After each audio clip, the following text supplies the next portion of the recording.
capítulo nuevo de la microbiología. Solo va a quedar un capítulo de capítulo que lo van a estudiar en una sola asignatura de parasitología. Ya lo tienen en su libro de microbiología ahí como un cosito ahí al final. Pero ese cosito chiquitito que ustedes ven ahí, los van a jalar.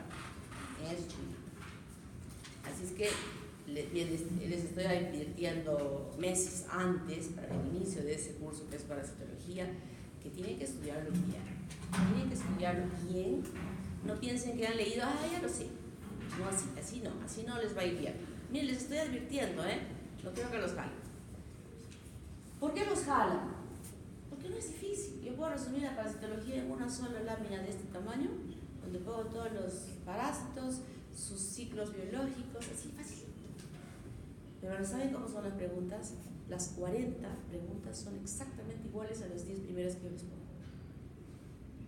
Y en esas uno se cae si no tiene un conocimiento bien establecido de su cabeza. Así es que la única forma de que no desaprueben parasitología es estudiar bien, saberlo bien, conocer bien, no de memoria, sino razonando, porque a veces las preguntas hacen que uno no razone bien, si es que no está bien metida en el conocimiento. Y es facilito, sencillito, pero esas son las formas de preguntas, así es que cuidadito que habiéndoles advertido, los jalen, los jalan muchísimos, mucho más de lo que jala la microbiología. El triple, el cuádruple de la microbiología, cuando la microbiología es mucho más extensa que la parasitología, así que ya saben, chicos. Entonces este es el último capítulo que nosotros vamos a estudiar, que es la micología, que es el estudio de los hongos que ocasionan enfermedades en nosotros los seres humanos. La micología es muy amplia porque no solamente infecta a los seres humanos, sino infecta a todos los seres vivos, incluidas las plantas. Y justamente los hongos que infectan las plantas son las que hacen las plagas que destruyen las grandes plantaciones. O sea que es un microorganismo muy importante en general para el medio ambiente porque es capaz de destruir y de dañar a los seres vivos. En el caso nuestro, la incidencia de las infecciones micóticas en realidad es bastante pequeña comparativamente a las que habíamos estudiado de las bacterias y de los virus. Es un porcentaje pequeño y las infecciones que produce este microorganismo no se dan libremente, sino que tienen que haber situaciones especiales para que se puedan dar. Por ejemplo, un sistema inmuno que no está bien, una cantidad de inóculo muy grande o que haya algo en el medio ambiente que facilite su multiplicación. Entonces, o que haya subyacentemente alguna persona que tenga algún tipo de enfermedad. Podríamos denominarla de esta manera como que es un microorganismo oportunista. Y es un microorganismo que tiene características muy específicas, como vamos a describir en un momento, que no necesariamente es él, como habíamos visto en la bacteria, que elabora sus nutrientes desde elementos hasta convertirlos en aminoácidos u otras sustancias básicas para la formación de la estructura de cada una de estas bacterias. Esta no. Esta utiliza lo que ya está hecho para poder nutrirse y poder multiplicarse y ocasionar daño. Entonces, las partes o el tiempo donde más se desarrolla generalmente van a ser en las edades extremas de la vida por una inmunidad deficiente o una inmunidad que ya está de bajada o que se haya asociado en esa persona alguna situación que facilite su establecimiento, su multiplicación y su capacidad de daño. Esa es la micología médica. ¿Cuáles son las características? Que son células eucariotas. Y cuando digo célula eucariota es una célula igual, exactamente igual a la nuestra, que tiene organoides. Pero tiene algunos elementos diferentes, como vamos a ver en un momento, que difieren de las células eucariotas nuestras. Son aclorófilos, no tienen clorofila, son heterótrofos, no elaboran sus nutrientes sino utilizan, igual que nosotros, utilizamos nutrientes de fuera y no llegamos a establecer o a formar como lo hacen las bacterias. Son aerobios estrictos, no pueden crecer en anaerobiosis, pueden formarse por una sola célula o pueden ser pluricelulares. Son lisotróficos porque vierten enzimas fuera de la célula para destruir los nutrientes donde se encuentren, para poder fragmentarlos y luego recién absorberlos para nutrirse de ellos. Son saprofitos, pueden vivir en sustancias orgánicas inertes o también son parásitos. Yo creo que el nombre más específico para poder denominar son parásitos, porque son heterótrofos y necesitan de algo que ya esté hecho para poder nutrirse y poder sobrevivir. Pueden ser comensales o pueden ser patógenos. Y son hongos comensales aquellos que forman parte de nuestra flora normal bacteriana, como son la levadura, que ya habíamos estudiado en algún momento, y que se encuentra esta levadura, que es la Candida albicans, a nivel de la cavidad oral, o en el tubo digestivo, o a nivel de la vagina en la mujer, o incluso sobre la superficie de nuestro cuerpo en el cuero cabelludo. Y no nos ocasionan daño, pero habrá circunstancias en que cuya presencia desde que está aquí podría ocasionar enfermedades infecciosas, como también hay en realidad patógenos que uno adquiere la infección al estar en contacto con ellos y que pueda desarrollarse una enfermedad en nuestro organismo.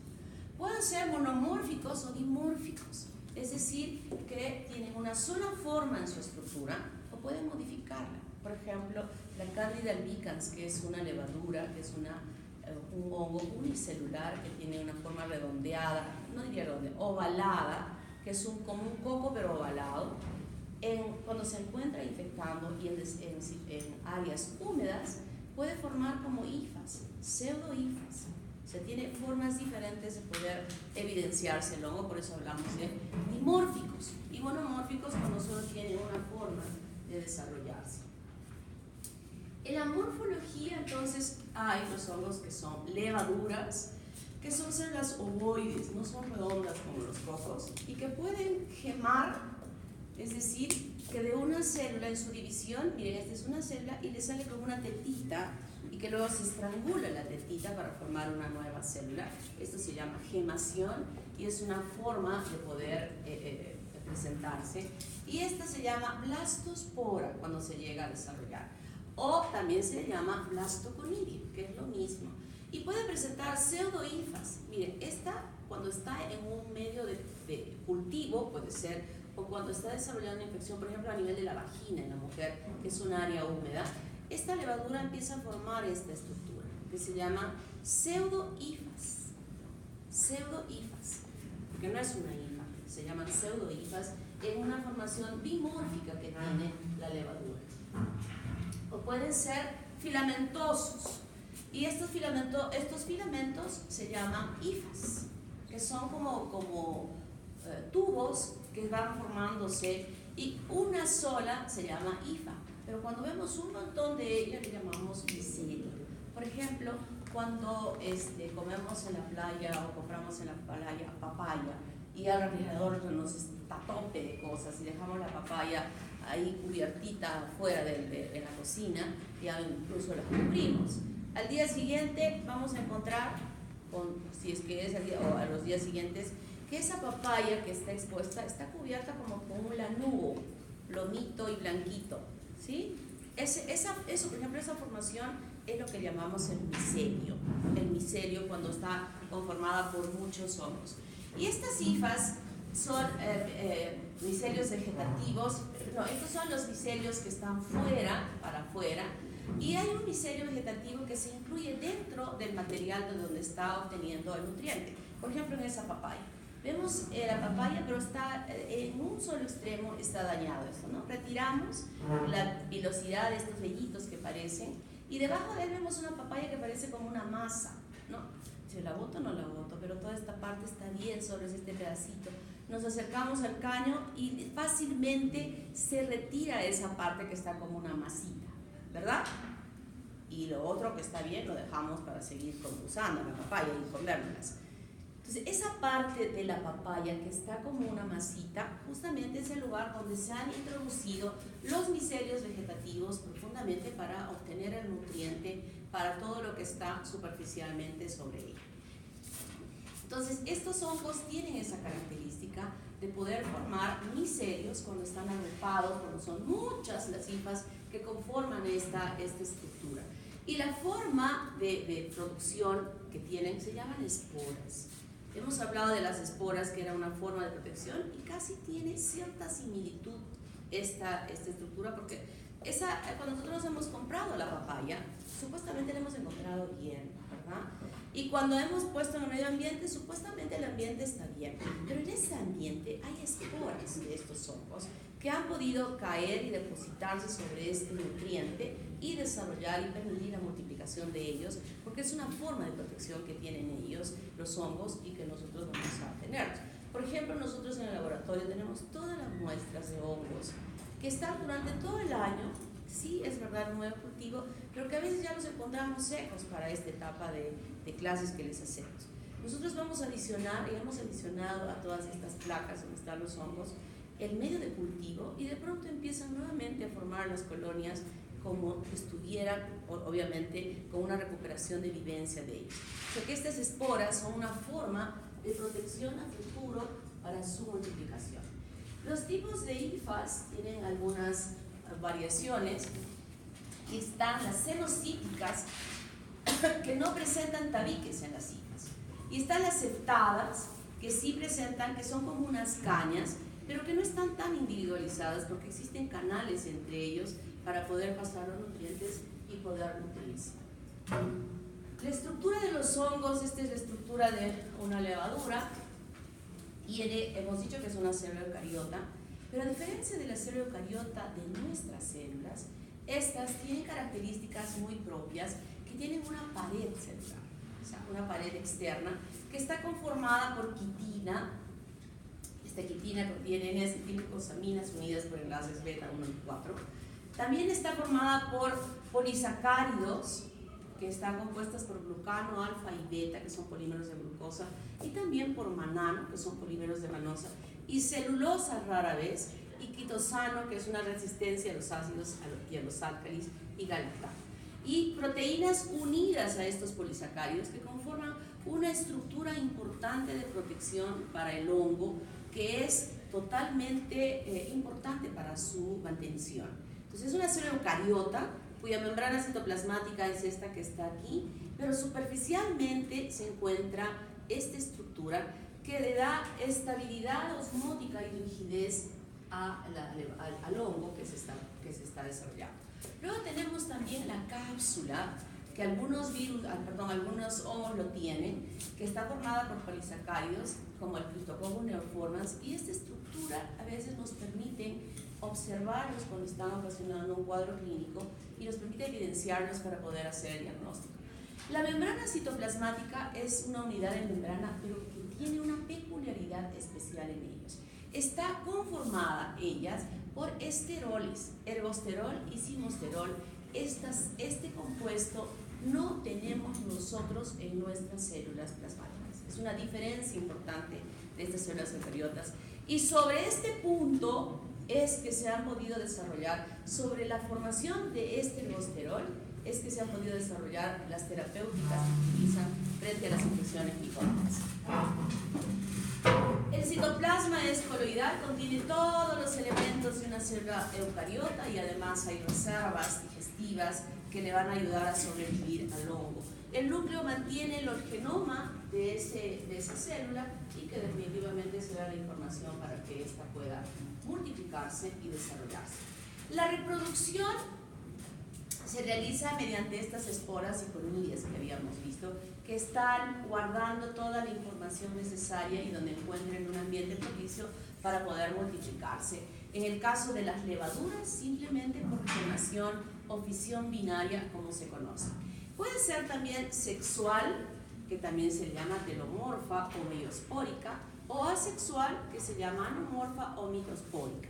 Y la reproducción sexual o perfecta se va a producir cuando se fusionen los núcleos de dos células, y la sexual o imperfecta cuando se produce en el micelio aéreo reproductor sin fusión de núcleos, simplemente cuando se juntan dos hifas y que pueden tener la capacidad de desarrollarse y multiplicarse. Las esporas asexuales se llaman las blastosporas o blastoconidias, que crecen, y acuérdense cuando les explicaba en la primera diapositiva de la levadura, simplemente es como una gemación y la estrangulación que se llega a formar. Incluso esto mismo sucede aquí cuando están como pseudohifas. Las artrosporas son esporas de pared gruesa que se notan claramente y se van segmentando, separándose para que este se convierta en un elemento que va a dar lugar a la formación de uno nuevo. Por ejemplo, aquí está Coccidioides cumitis. Las clamidiosporas Son esporas de paredes gruesas que están incluso intercalares en la extensión de una hifa, y estas son elementos de mucha resistencia y que a partir de ellas también pueden formarse nuevas células. Las aleuriosporas, también denominadas macroconidias o microconidias, porque microconidias cuando son chiquititas, y macroconidias cuando tienen características propias que se pueden visualizar al microscopio y que a nosotros nos ayudan, cuando hemos hecho un cultivo, nos ayudan para poder identificarlas y darles sus nombres propios y precisos. Sobre todo cuando hablamos de los dermatofitos, que son aquellos hongos que producen las dermatofitosis, como vamos a ver más adelante esta semana, o tal vez termino un poco más en lo otro. Las conidiosporas son justamente estas esporas pequeñitas que se encuentran en la parte más externa, que serán justamente la fuente de multiplicación o de producción. Y están suspendidas en un tallo que se llama conidióforo, y las características que presentan ellos nos permiten a nosotros, la posición que tienen justamente estas estructuras nos permiten a nosotros hacer el diagnóstico. Por ejemplo, este es un hongo que se llama Aspergillus fumigatus, que produce infecciones oportunistas que se encuentran en el medio ambiente y de acuerdo al inóculo y al sistema inmune puede desarrollar. O también aquí el penicillium, este penicillium que lo habíamos estudiado y que de quien se obtuvo la penicilina, tiene este aspecto, que es como un candelabro, igual tiene un conidióforo y aquí unas partes como extensiones que se llaman métulas, y sobre ella están los conidios que serán los responsables de la reproducción. Y otra forma es los esporangiosporas, que se alojan dentro de un esporangio. El esporangio es como una copa que está suspendida por un esporangioforo, que es el tallo, y que dentro de esta copa se encuentra la columela. La columela es como una esponja que está en un florero y en el cual se van a insertar las flores para poder mostrar una imagen bonita del arreglo floral. Y en esta columela están inmersos o colocados las esporas que se llaman las esporangiosporas, que se encuentran dentro de este saco que es el esporangio. Entonces son diferentes formas de las estructuras de los hongos, y estoy aclarando en estos porque los vamos a estudiar en la práctica como responsables de infecciones oportunistas que se dan en el ser humano. Y las esporas sexuales, donde hemos dicho que se juntan los núcleos de información genética para que se pueda desarrollar, se llaman las ascosporas, y se juntan las hifas, la pared celular, ellas desaparecen y se forma la fecundación. Esta forma de fecundación en realidad no se da en los microorganismos que nos ocasionan daño a nosotros, sino es la asexual la que se llega a formar. Aquí, por ejemplo, están las cigosporas, miren cómo se van juntando, o las placidiosporas, que es una forma de infección, de fecundación que se tiene en los hongos, en esos que nosotros consumimos como alimento para poder nutrirnos. Entonces, en el metabolismo de estos hongos, la mayoría de los hongos obtienen energía mediante respiración aerobia, como ya hemos dicho, son aerobios. Algunas especies pueden hacerlo a través de la fermentación. Y hemos dicho que son heterótrofos, son como nosotros los humanos, que no necesitan fragmentar los nutrientes hasta elementos, sino que ya pueden fragmentarlos hasta cuando vierten. ¿Verten o vierten? Vierten las enzimas fuera de la célula para disolver o fragmentar los nutrientes que están fuera y luego absorberlos. Pueden desarrollar en diferentes pHs, entre las temperaturas de 20 grados centígrados hasta 50 grados centígrados, dependiendo del conocimiento que se tenga de qué hongo es, y de esa manera nosotros vamos a colocar en el laboratorio la temperatura adecuada para que puedan crecer. El crecimiento de estos hongos no es como cuando habíamos cultivado a las bacterias, que ya al día siguiente podíamos ver las colonias y evaluar sus características. No, en este caso se necesita tiempo y no necesariamente los colocamos en la estufa para su crecimiento, sino lo colocamos en un ambiente seco, en un ambiente oscuro, cubiertas que esté oxigenada definitivamente, y vamos observando a lo largo del tiempo, que puede ser a la semana, que puede ser a los 15 días, que puede ser a los 20 días, que recién aparecen las colonias cuando nosotros estamos cultivando. O sea, no es un crecimiento como el que habíamos observado nosotros con las bacterias. Y pueden crecer en medios de cultivos sólidos, y uno de los que usamos con mayor frecuencia para su identificación es el agar saburó, o también el agar patata glucosa. Y existen medios líquidos también para su crecimiento, como el medio de líquido de Reinhardt Infusion, que es un líquido que no solamente permite el crecimiento de los hongos, sino en general de cualquier microorganismo, y generalmente lo usamos para hacer los hemocultivos. Pueden haber casos que el paciente está con fiebre y no sabemos quién es, pueden ser bacterias o pueden ser hongos, como habíamos estudiado, y a veces se ha podido observar y se observa que cuando ese medio líquido se enturbia en los días siguientes a haber introducido en la sangre del paciente, se enturbia, y ese enturbiamiento sabemos que hay alguien que está creciendo allí. Y cuando hacemos la prueba de laboratorio de Gram para poder identificar qué está allí, de pronto nos encontramos no con una bacteria, sino nos encontramos con un hongo. Y luego de que hemos encontrado eso, definitivamente cultivaremos en un agar específico, duro, fijo, sólido, para poder observar el crecimiento de él. Los hongos son microorganismos metabólicamente versátiles, o sea, son muy versátiles y pueden producir una serie de compuestos que a veces son buenos, como también algunas otras veces no, como por ejemplo el LSD. Ustedes saben que es una droga que se produce a partir de esto. O pueden también ser las aflatoxinas, que son carcinógenas. O sea, que el metabolismo de ellos no es tan loco en todas las situaciones. El diagnóstico de laboratorio para las infecciones micóticas es muy importante, el diagnóstico directo. ¿En qué casos? Las lesiones que se puedan producir por el hongo, por los hongos, son una variedad de casos. Situaciones que generalmente quien las atiende es el dermatólogo. Y cuando hay lesiones a nivel de la piel producidas por el hongo, aún para él, que es el especialista, le es difícil determinar si es una micosis o si es una alergia. Porque las alergias pueden tener en la evidencia de la lesión que ser máculas o pápulas rojas con mucho escozor, que son a veces así como se presentan las alergias. Y entonces, el tratamiento que se da para las alergias, si yo estoy viendo una lesión individual, ¿cuál es? ¿Qué se utiliza para las alergias? Generalmente, ¿qué aplicamos? ¿Ah? Por vía tópica, ¿qué aplicamos? ¿Ah? Eso ya es de cultura general, ¿eh?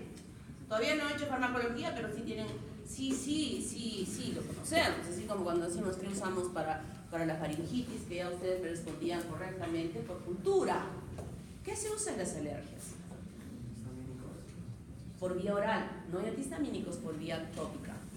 Y por vía tópica, ¿qué? No, aciclovir es un tratamiento antiviral para el herpes. ¿Qué usamos? ¿Qué sustancia echamos de, oye, tú tienes una alergia, échate esto? Usamos corticoides. Y cuando usamos corticoides, y no es una alergia, sino es una infección micótica, incendiamos la lesión. Eso es lo que hablamos nosotros. Ustedes van a escuchar eso cuando estén en el ambiente clínico. Es decir, incendiamos. ¿Qué significa eso? Hacemos que esa lesión se exacerbe, se forma más roja, se extienda la lesión. Eso se llama incendiar eso. Y el corticoide hace eso con el hongo, facilita su multiplicación, favorece el daño que este hongo podría estar produciendo. Entonces, aún el especialista que supuestamente conoce, tiene mucha experiencia, duda de que esa lesión sea una alergia o tal vez sea un hongo, y él no quiere errar en el tratamiento que va a aplicar. Entonces nos envía al laboratorio para que nosotros, o él mismo nos envía la muestra o envía al paciente para que nosotros podamos hacer el procedimiento de diagnóstico. Y lo que se hace es, alrededor de la lesión, en la parte periférica de la lesión, raspar con un bisturí. Realmente ellos lo hacen a un papelito a un papelito amplio y después lo sellan. No me acuerdo cómo se llama eso, que se hace como un papelote y se cierra y se pone así. ¿Sí? ¿Alguna vez han visto que se desdobla? Algunos compuestos los venden. Antes las farmacias vendían algunas sustancias que compramos como sustancias básicas para elaborar alguna cosa. La farmacia esta que quedaba al lado de la Plaza de Armas Cosmos, me parece que se llamaba. Esos vendían productos que el médico, el dermatólogo solicitaba así como receta. 100 gramos de esto, 200 gramos de esto, y así en estos cartuchitos. Así como les venden la droga, así, igualito. ¿Han visto, verdad? Como hacen en papel periódico esos papelotes así, exactamente igual. Entonces, igualito nos manda el médico, el dermatólogo, seguro que alguna vez también se ha drogado, entonces nos llega. Pero cuando nos llega a nosotros al laboratorio, raspamos de las partes más externas de la lesión a una placa Petri para no perder ninguna escamita de la piel que está afectada. Y nosotros de allí sacamos un poquitín con un bisturí o con un lazo de cobre y colocamos en una lámina portaobjetos, aplicándole hidróxido de potasio. Dependiendo de qué, si es escamas de piel, nosotros pondremos un porcentaje del 10%. Pero si es pelo o si es uña, vamos a aplicar concentraciones mayores para que ese dióxido de potasio disuelva la queratina y exponga las estructuras del hongo y poder visualizarlas al microscopio. Entonces nosotros vamos a colocar al microscopio, luego que hemos hecho este procedimiento, aún solo con esta gotita yo puedo ver el microscopio y sí puedo ver las estructuras del hongo si es que está presente allí. Y podemos decir esporas o podemos decir hifas, nosotros le llamamos, que están presentes ahí. Entonces el médico recibe la información del laboratorio y tratará con conocimiento de que está frente a una infección por hongos y no va a errar en su tratamiento y aplicarle un corticoide que, como dije, puede incendiarnos. También podemos aplicar algunas tinciones, como por ejemplo la tinta china, en el caso de hidrocefalorraquídeo, si estamos sospechando de una meningitis en un paciente con HIV, que sabemos que está infectado con HIV, o a veces no sabemos, pero lo vemos todo medio raro, entonces ponemos esta tinta china, además de todos los procedimientos que ya hemos enseñado, de hacer un gram, de hacer el citoquímico, etc., también podemos hacer esto y donde se evidencia claramente la presencia del hongo. O el blanco de Calcoflour o gram, por ejemplo, las levaduras se colorean muy bien como gram positivos, se ven perfectamente bien, con aumento de 40 ni siquiera necesitamos inversión porque son grandes, como les vamos a ver. O con Gemsa o azul de lactofenol, que es el colorante que estamos empleando en el laboratorio, que seguramente algunos de ustedes ya han visto en la práctica, algunos, a los hongos, esta semana, ayer. ¿Nadie ha hecho prácticas? ¿Por qué? Si ayer no había posiciones. ¿Nadie está en los grupos del martes? ¿Ninguno de este grupo está el martes? Ah, bueno, yo dije, ¿qué? Solo era la suspensión de clases mientras estaban haciendo la exposición. Que dicho sea de paso, chicos, de verdad los felicito. La felicitación va en general, porque sí, como creo que les decía al principio a algunos chicos que estuvieron, los que vinieron más tempranito, que ha habido un reporte de una queja, que quiero que se quejen mejor y que vean los papás para decir su vida a quien se haya quejado, porque dice que las imágenes han sido muy fuertes, demasiado fuertes. Y yo dije, cuando escuché eso y me dijo un tutor, dije, qué excelente, porque cuanto más fuerte sea, ustedes creen, a ver, razonemos un poquito.